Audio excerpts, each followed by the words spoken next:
খুব অল্পে।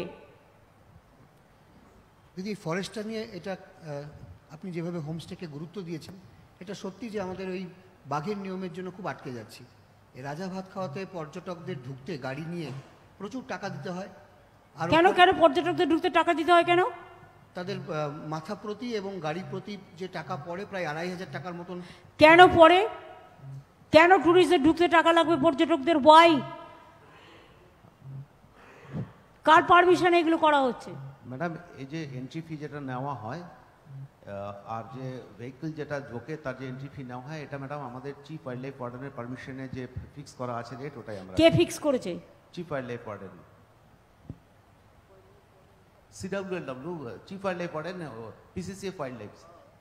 তো তারা গভর্নমেন্টকে জানাবেন, এতে কি জমিদারি নাকি, গায়ের জোর?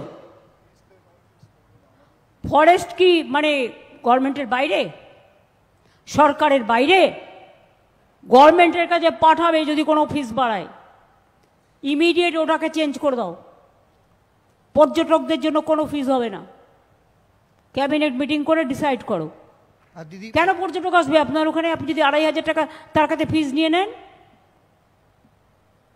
আমরা নিই না এখনো জলের ওপর ট্যাক্স, সব রাজ্য নেয়, কেন নেবেন? আমি দেখছি ফরেস্ট ডিপার্টমেন্টটা নিজেদের কিভাবে ভগবান জানে, নিজেদের মতো প্ল্যান করে, নিজেদের মতো পরিকল্পনা।